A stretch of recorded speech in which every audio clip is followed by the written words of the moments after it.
عشق کرنے کی وجہ سے، تو فرمایا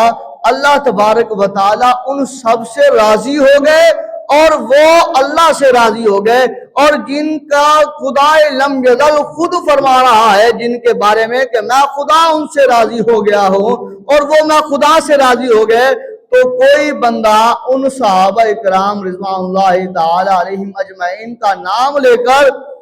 ان کا بغض کسی کے سینے میں ڈالنے کی کوشش کرے، تو پھر وہ آج کے حکم میں یہی ہے کہ حب صحابہ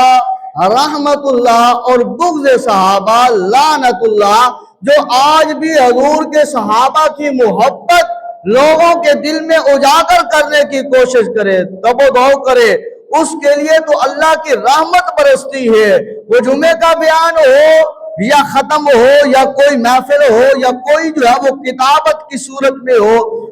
لکھنے کی صورت میں ہو، تحریری ہو یا زبانی ہو، اگر وہ صحابہ کا ادب، صحابہ کا پیار، صحابہ کا عشق، صحابہ کے معاملات پیار والے اگر وہ اجاگر کرتے ہیں تو ان کے لیے اللہ کی رحمت برستی ہے، ان پر اللہ کی رحمت شامل حال ہوتی ہے، ان کے ساتھ اللہ کا کرم اور فضل ہوتا ہے۔ اور جو صحابہ کا بغض ایک دوسرے کے سامنے بیان کرے، جو صحابہ کا بغض جو ہے وہ لوگوں کے سامنے پیش کرے، جو صحابہ کے ساتھ نفرت کو لوگوں کے سامنے پیش کرے، لوگوں کے دلوں میں صحابہ کا بغض ڈالنے کی کوشش کرے، تو فرمایا ان کے لیے کیا ہے؟ بغض صحابہ لعنت اللہ۔ ایسے بندوں پر، ایسی مجلس پر اللہ تبارک و تعالیٰ کی رحمت نہیں نازل ہوتی بلکہ اللہ تبارک و تعالیٰ کی لعنت برستی ہے، اللہ تعالیٰ کی لعنت برستی ہے۔ چاہے وہ بندہ دل میں کسی صحابہ کو برا بھلا جانے، چاہے کوئی بندہ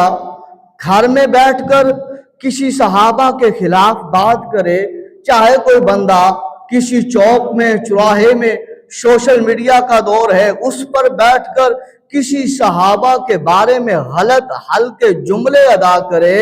تو اس کے لیے یہی ہے کہ اللہ تبارک و تعالیٰ کی لعنت اس پر برستی ہے۔ اور ایسی بات کو، ایسی جو ہے وہ تقریر کو، ایسے واعظ کو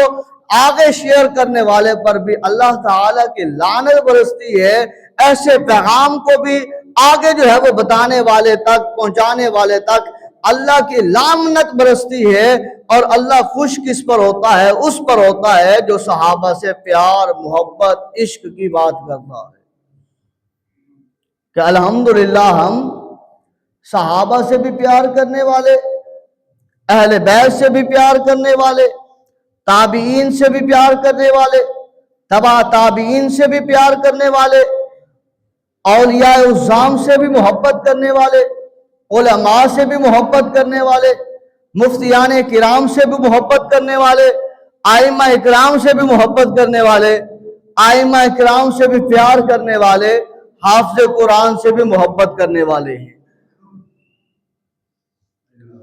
اگر کرنے والے ہیں تو سارے بلند آواز سے کہہ دیں سبحان اللہ۔ اگر کسی کا دل میں بغض ہے، کسی صحابی کا بغض ہے، کسی تابعی کا بغض ہے، کسی تبع تابعی کا بغض ہے، کسی عالم کا بغض ہے، کسی امام کا بغض اگر ہم نے سینے میں رکھا ہوا ہے، کسی ولی کا بغض اگر ہم نے سینے پر رکھا ہوا ہے، کسی جو ہے وہ مفکر کا بغض ہم نے سینے پر رکھا ہوا ہے، کسی حافظ قرآن کا بغض اگر ہم نے سینے میں جو ہے وہ پال رکھا ہے، تو پھر اللہ کی رحمت ہم پر نہیں ہے بلکہ اللہ کی لعنت ہم پر ہے۔ تو یہ دل محبت کے لیے ہے۔ تو یہ صحابی رسول حضرت امیر معاویہ رضی اللہ تعالیٰ عنہ، جن کا وصال مبارک 22 رجب المرجب ہے، یہ وہ پیارے صحابی ہیں کہ جن کو قرآن لکھنے کی نسبت عطا کی گئی ہے، جن کو قرآن پاک لکھنے کی اطاعت عطا فرمائی گئی ہے، جن کو قرآن پاک جو ہے وہ لکھنے کی طاقت اللہ کی طرف سے عطا کی گئی ہے، جن کو رسول پاک صلی اللہ علیہ وسلم کے لب اقدس مبارک سے نکلنے والے الفاظ کو لکھنے کی طاقت قلم میں جنبش عطا کی گئی ہے، وہ ہے صحابی رسول حضرت امیر معاویہ رضی اللہ تعالیٰ عنہ۔ اور ان کی بہن حضرت